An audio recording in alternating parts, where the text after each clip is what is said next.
Hi everybody, it's Professor Tadone, and I'm going to be introducing you to the next section of your practicum project. First thing I want to do with each of you is applaud you for all the work you've done so far. Chapter 2 is by far the hardest chapter there is to write, and most of you have completed that by now. If you're still working on making corrections to Chapter 2, you need to do that and get those turned in to me before you start Chapter 3, okay? So get those into me as soon as you can, and then you can go on with Chapter 3. Also, another thing you need to do, if you have not done so already, is I need your certification page signed by your supervisor for options 1 and 2. And if you're doing an option 3, I need that certification page signed by each of the preceptors that you're following, okay? If you're following one preceptor, of course, I only need the one. And if you're following 2, I need 2, and 3, I need 3, and so on.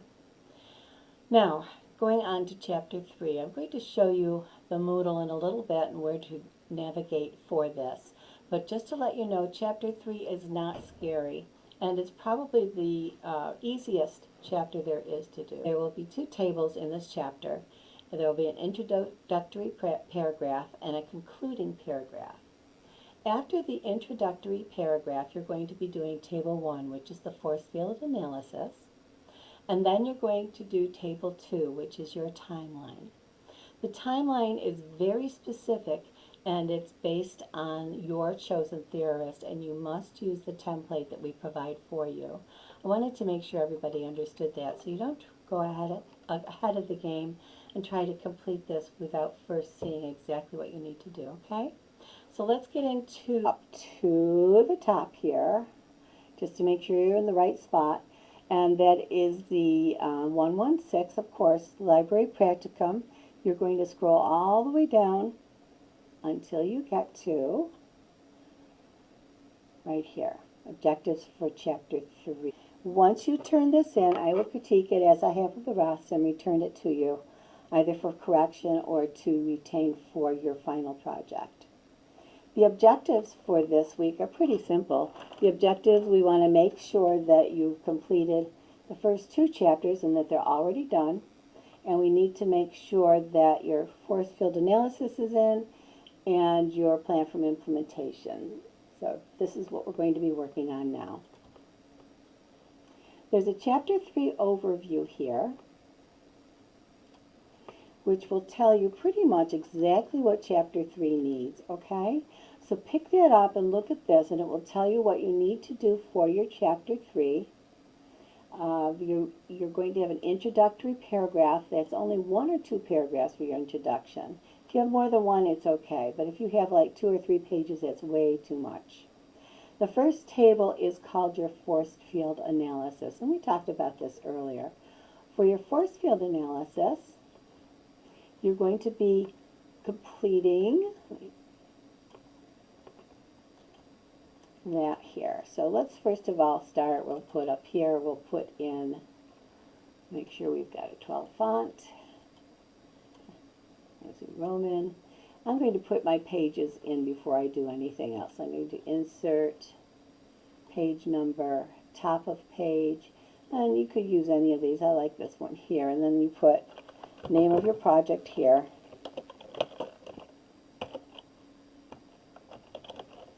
And your name if you can, and then you're going to just tab it a few times. For your final paper, you're not going to have your name here, but this is helpful to me when I do these reviews, especially when I get several in at the same time. Okay, we're going to get out of that.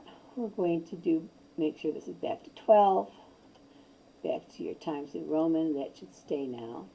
We're going to go to your paragraph, your down arrow. You want double spacing, 0, 0, and you don't add a space between paragraphs of the same style. Okay, and I'm going to put down my Chapter 3 in bold print and in all caps and centered. I'm going to put this on the left gutter, and I'm going to do my introductory paragraph. Introductory paragraph can include such things as letting the reader know that you're going to be creating your 2 tables within this chapter and what the tables are. and then you're going to go to your first table. For table 1, this is entitled Force Field Analysis. Once you've put in your title here, you're going to add your table. Now for the table for your force field analysis, to insert and table, you're going to be doing 4 rows. So do 1, 2, 3, 4, and just scroll all the way down. You can always add more rows if you need them or take them away. And here you're going to make this smaller, and you're going to move this so this is smaller. And here you're going to have your driving forces and the score, and you're going to have your restraining forces. And on the bottom here, you're going to put your scale down here for 5 equals highest,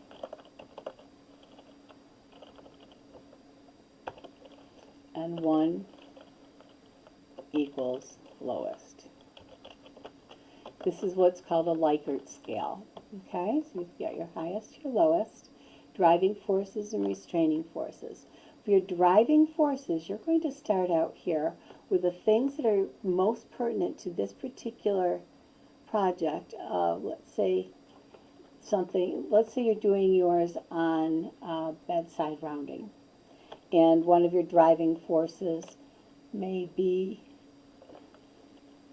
what's positive about this? We see getting thorough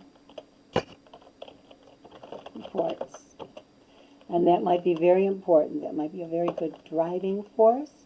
Let's say another driving force would be patient available or patient teaching.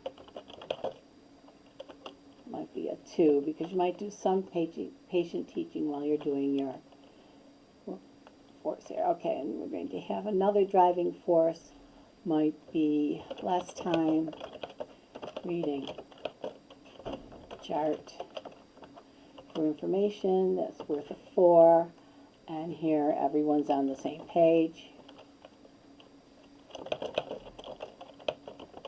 That might be worth a 2 for you. And then you would add up these scores, the 5 and the 2, 4 and the 2. So it's 13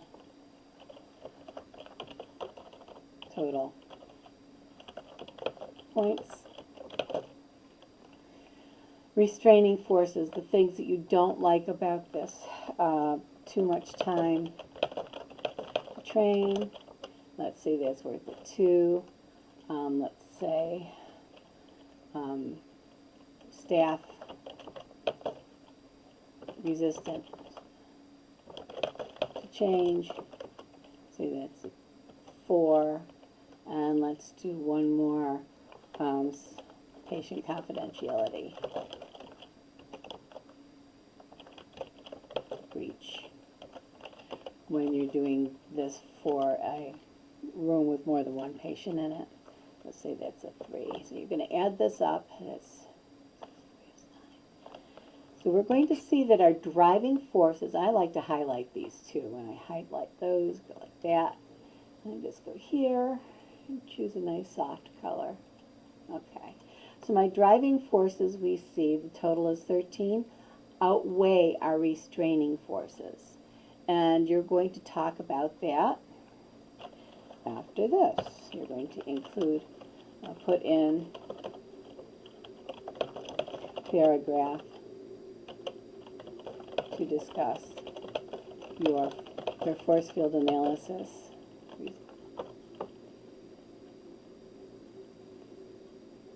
Table. And now we're going to be putting in our timeline. And we put here in a new paragraph, the timeline is based Lewin's change theory.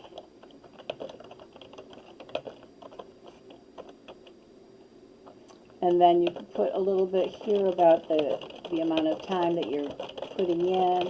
Let's say this will reflect the 50 weeks during, or however many weeks or whatever. So put in here a little bit of information about that. And now you're going to put in your chart. So you're going to Control Enter to get to your next. Timeline is a little bit different than the writing instead of portrait. The way to do this is when you're on your new page. Okay, the way to put this into landscape, you're going to go to your page layout. Now don't go here where it says orientation. You want to go here, that little down arrow. Okay? And you're going to do right here, landscape, and not the whole document. You're going to press from this point forward and do OK. And once you get to your Moodle page, scroll all the way up to your Practicum project files. Okay, click on that. And you're going to choose the appropriate table that you're doing. If I'm doing this on Lippet, I will choose this. Lewin, I'll do that. Roger's that. But for Lippet, I'm going to click on it. And that's what your Lippet table will look like, okay? So I'm going to take this, I'm going to Control A and Control C. Go back to your project and Control V. That will drop in timetable, okay? It's exactly the way it needs to be. Now you can take this and you can highlight that in that light blue we did before. And then you're ready. Now for mine, I like to do these on the left margin, like that. Table 2, action plan for change, desired results are right there. And you might have more than 1 or 2. Okay, so however many desired results. You're going to then go through here and fill these in. You're going to put down the action that you took for diagnosing this problem, the amount of time it took to complete. You could put 3 weeks, 6 weeks, and then the date for completion and factors discovered or decision made.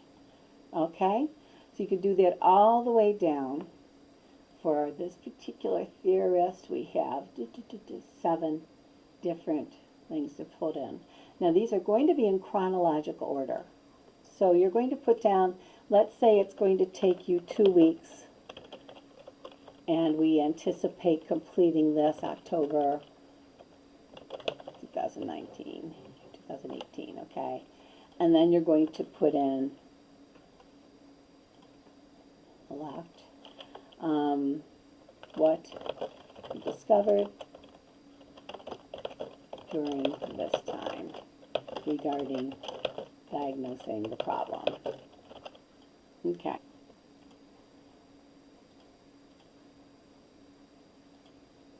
Okay, so you can make these single-spaced if you want to when you're doing. It's the only time within the chapters that you don't have to do APA formatting. So you're going to put those in all the way down to the very, very end.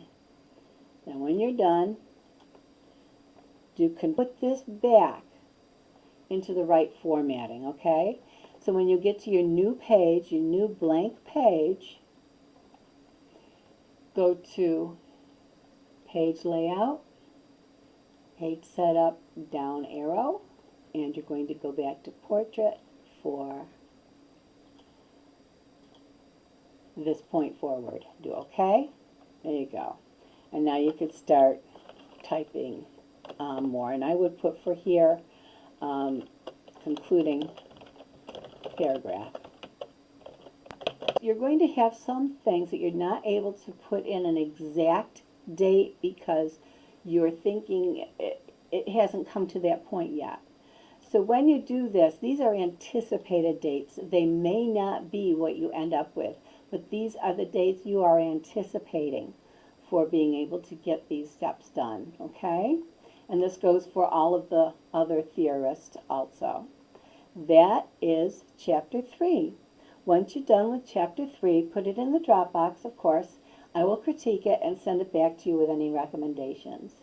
If you have any questions before that time, please let me know, and you know how to get a hold of me. Thank you so much, and everybody, please have a blessed day, and I will talk to you soon. Bye-bye now.